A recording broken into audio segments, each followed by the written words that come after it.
فرمائے علامہ شبیر قادری صاحب علیہ الرحمت، جن کو خطیب پاکستان کے نام سے یاد کیا جاتا ہے،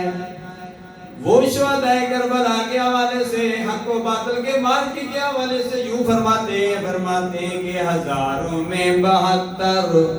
تن تھے تسلیم و رضا والے، ہزاروں میں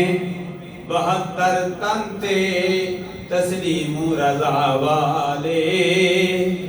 حقیقت میں خدا ان کا تھا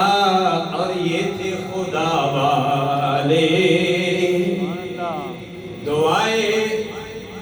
درد عصیاں پنجتن کے در سے ملتی ہیں،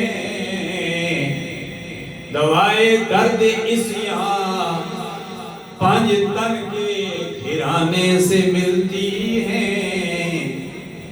یہی زمانے میں مشہور ہے وہ ہیں دار شفا والے،